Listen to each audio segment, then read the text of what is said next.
Oke, assalamualaikum warahmatullahi wabarakatuh. Halo teman-teman, jumpa lagi dengan aku Rani Kartika dalam channel YouTubeku yang tentunya berbagi informasi seputar kampus, seputar perkuliahan, mahasiswa, dan juga berbagi informasi hukum untuk masyarakat. Nah, pada kesempatan kali ini, aku ingin berbagi informasi terkait dengan kalau untuk orang awam mungkin bisa menambah wawasan ya, terkait dengan masalah merek dagang atau merek jasa seperti itu. Dan juga ini juga, bisa berguna untuk mahasiswa hukum ya, terkait dengan hak kekayaan intelektual. Barangkali dari kasus ini nanti bisa kalian, jadikan penelitian untuk tugas akhir kalian. Nah, teman-teman juga bisa nanti cek, di YouTube-ku Rani Kartika Library, di situ juga sudah ada pembahasan mengenai hak kekayaan intelektual, sudah ada beberapa video termasuk ulasan-ulasan dari kasus-kasus sengketa merek sebelumnya seperti kasus PS Glow dan MS Glow seperti itu. Nah, kali ini kasusnya sangat menarik karena beberapa waktu lalu ini juga sempat heboh perang skincare, merek skincare, di mana kalian bisa lihat sendiri di tampilan layar.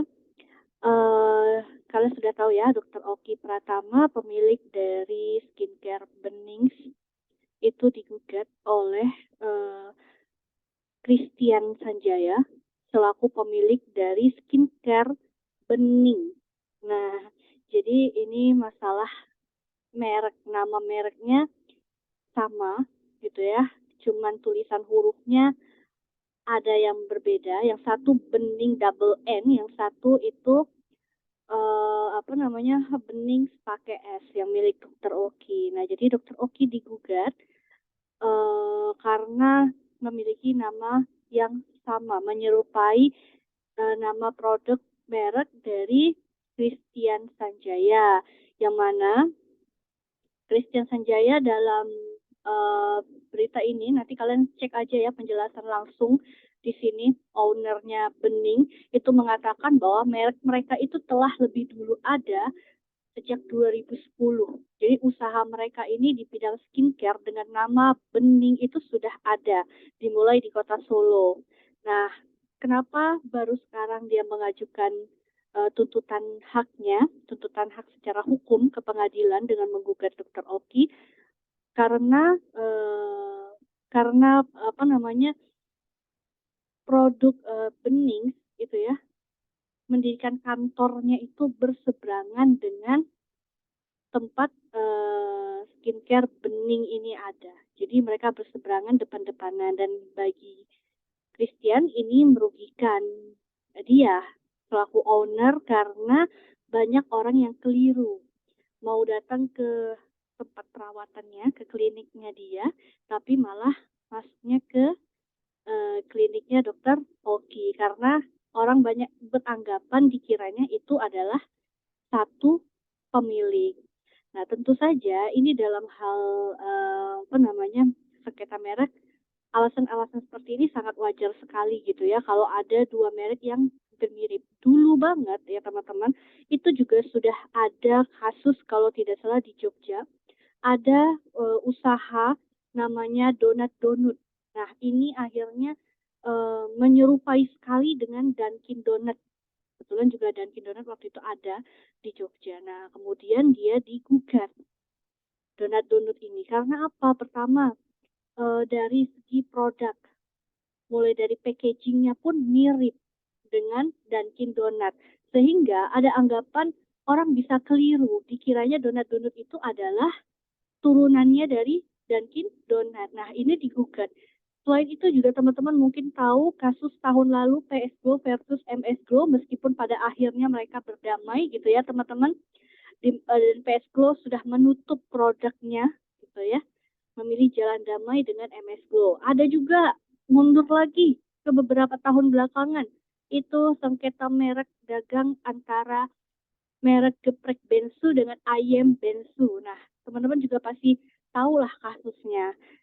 Sekarang aku ingin mengajak teman-teman untuk kita lihat dulu dari segi aturannya. Nanti kalau teman-teman bisa lihat ya di YouTube ini udah ada klarifikasi kalau dari pihak pihak Bening Skincare Dr. Oki ini udah buat klarifikasi, pengacaranya mengatakan mereka juga punya kok sertifikat mereknya, produk skincare mereka juga sudah terbit sertifikat di tahun 2017. Dan kalau versinya Christian Sanjaya juga mereka sudah mendaftarkan mereknya sejak 2010.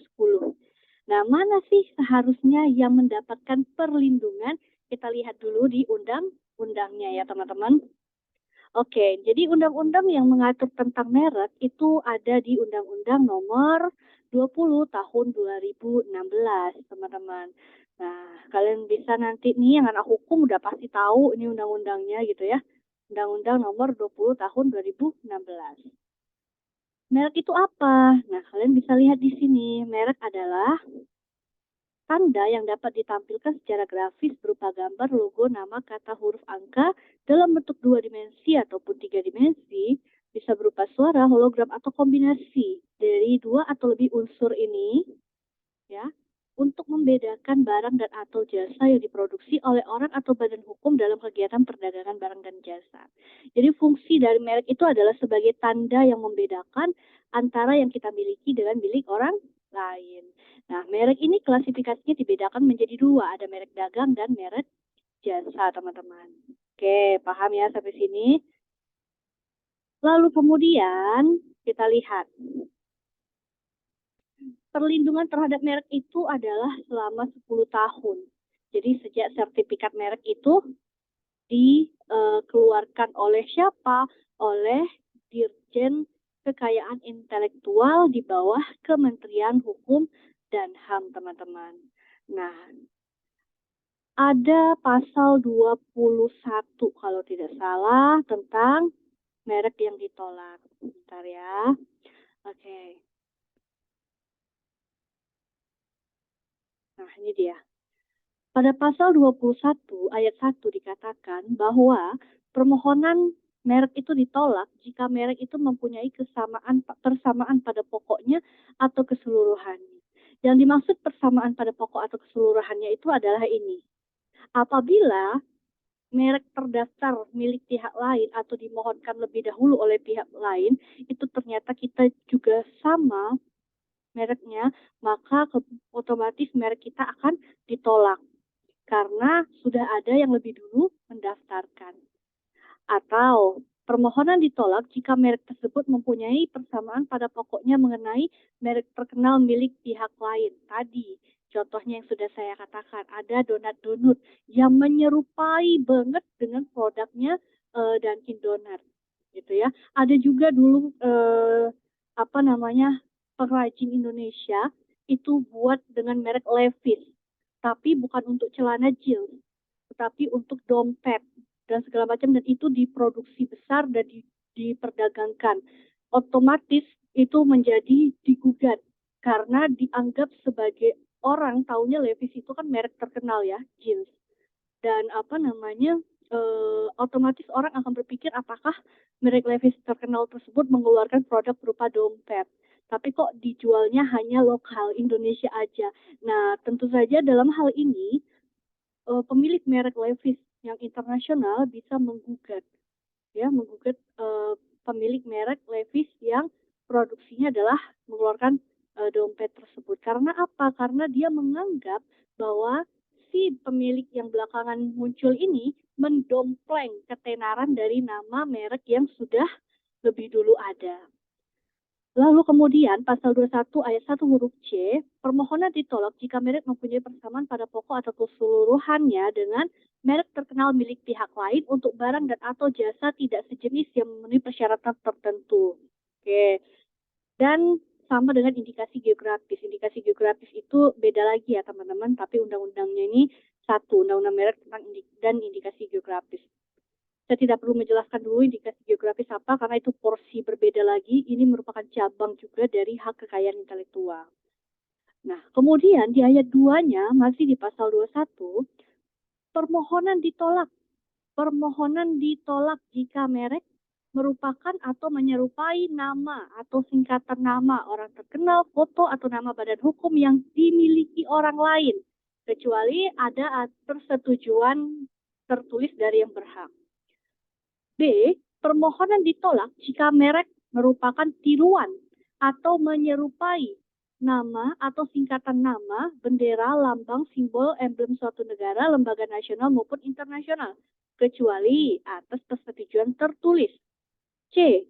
Permohonan ditolak jika merek tersebut merupakan tiruan atau menyerupai tanda atau cap stempel resmi yang digunakan negara atau lembaga pemerintah. Permohonan ditolak jika diajukan oleh pemohon yang beritikat tidak baik. Ketentuan ini diatur sebagaimana lanjut dengan peraturan menteri. Jadi, nah, biasanya yang paling mendekati unsur terpenuhinya penolakan merek ini adalah di poin pasal 21 ayat 1 huruf A sampai C, teman-teman. Kita lihat merek terdaftar milik pihak lain. Kita buktikan siapa yang lebih dulu ada gitu ya terdaftar di DJKI Kemenkumham. Kita lihat ya. Nanti kalian kalau mau menelusuri merek, itu bisa kok diakses oleh umum. Kalian ketik aja nih DJKI. Mau kalau merek, misalnya DJKI merek. Karena kan ada hak cipta, paten, dan lain-lain. Udah masuk, lalu saya ke... Sorry, ini. Oke. Lalu saya ke penelusuran, lalu pangkalan data kekayaan intelektual, PDKI. Ini udah merek ya, karena pilihannya banyak, teman-teman. Sesuai teman-teman mau apa, karena kita mau menelusuri merek bening dan bening, kita udah ada merek, di sini tinggal masukkan.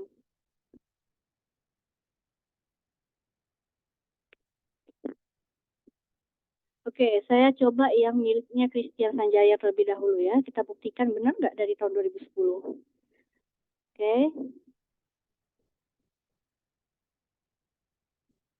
Oke, ini banyak ya. Ini milik yang lain. Ini kelasnya berbeda, teman-teman. Ini ada yang untuk makanan. Nah, ini 1, 2, 3. Saya sudah cek ya sebelumnya. Nah, ini yang didaftar. Kode kelas 44. Jadi kalau merek itu, ketika kalian mau daftar merek usaha kalian, itu pasti diminta kelasnya apa. Jadi kelas itu adalah mengklasifikasi suatu produk, barang, atau jasa itu ya. Dia masuk kategori apa, misalnya makanan. Makanan itu banyak jenisnya. Makanan apa namanya, untuk apa segala macam, obat-obatan misalnya, obat-obatan ini, obat-obatan apa segala macam, itu ada kelasnya sendiri teman-teman, dan itu wajib kalian cantumkan ketika mendaftarkan merek kalian gitu.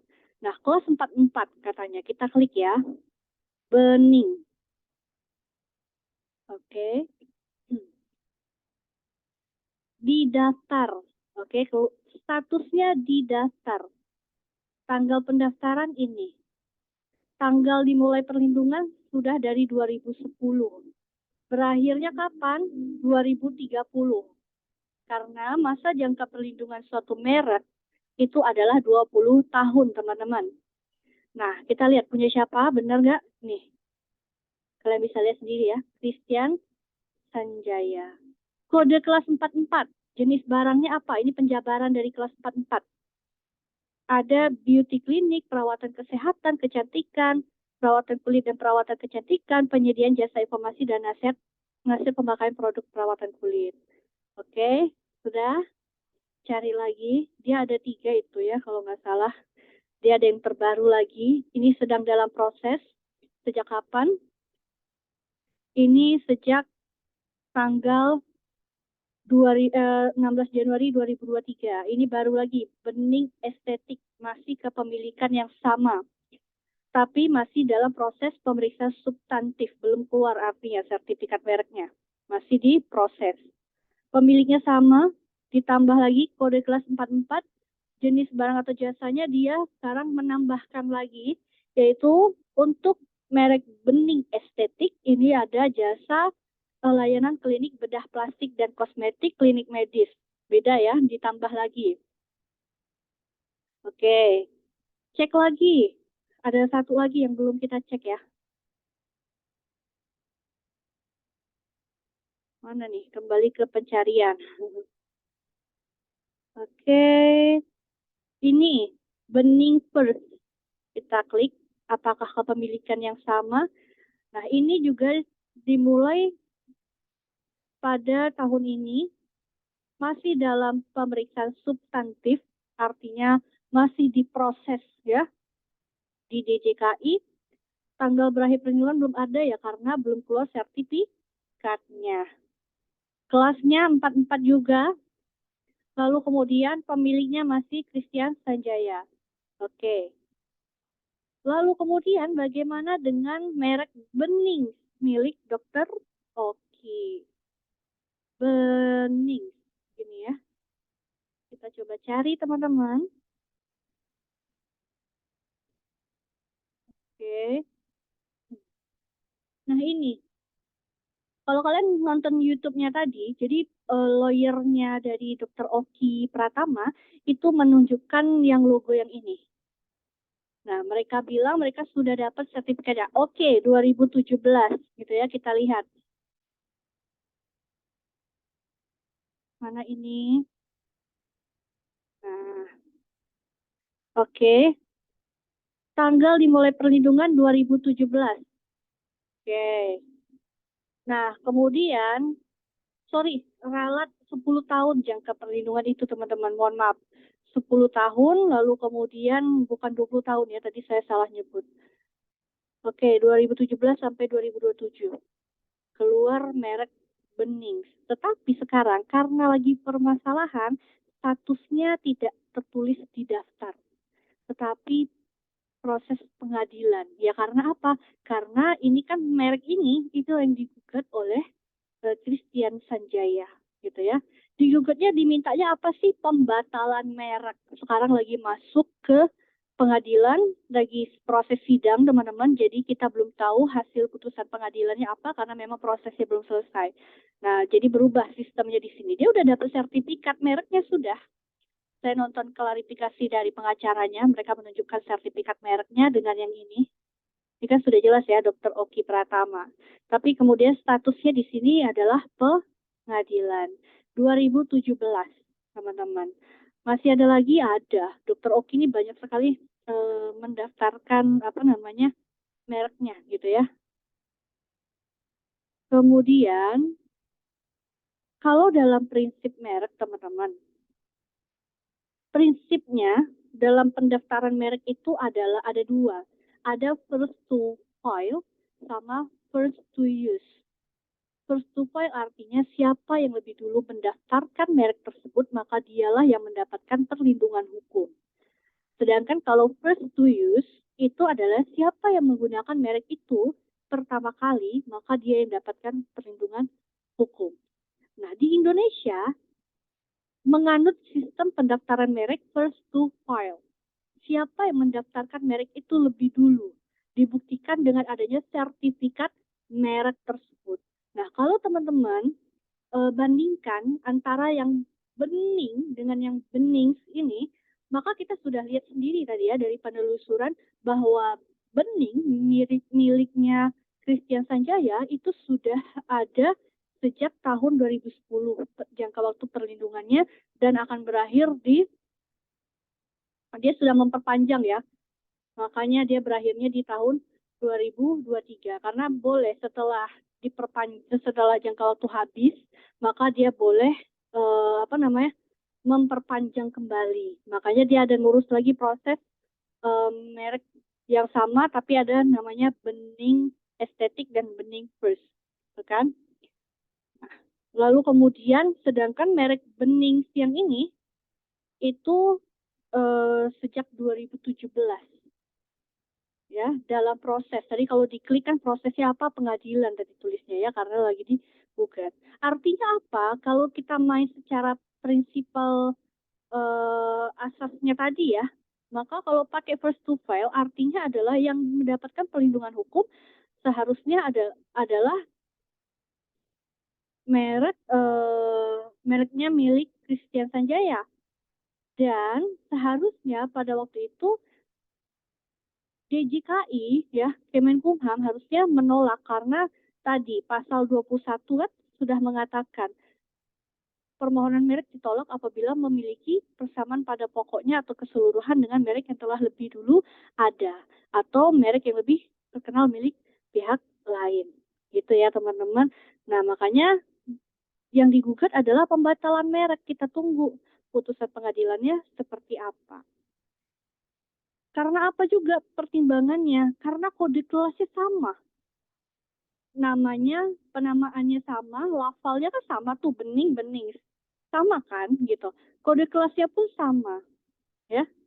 Dan yang lebih dulu ada yang satunya, yang bening, bukan yang bening. Paham ya teman-teman? Jadi kita tunggu selanjutnya, update selanjutnya, seperti apa putusan dari pengadilan. Sekali lagi, yang digugat adalah mereknya. Yang diserang adalah mereknya. Jadi diminta untuk pembatalan merek ini. Gitu ya. Makanya kita tunggu saja. Semoga ini menambah informasi hukum buat kalian. Terima kasih. Assalamualaikum warahmatullahi wabarakatuh.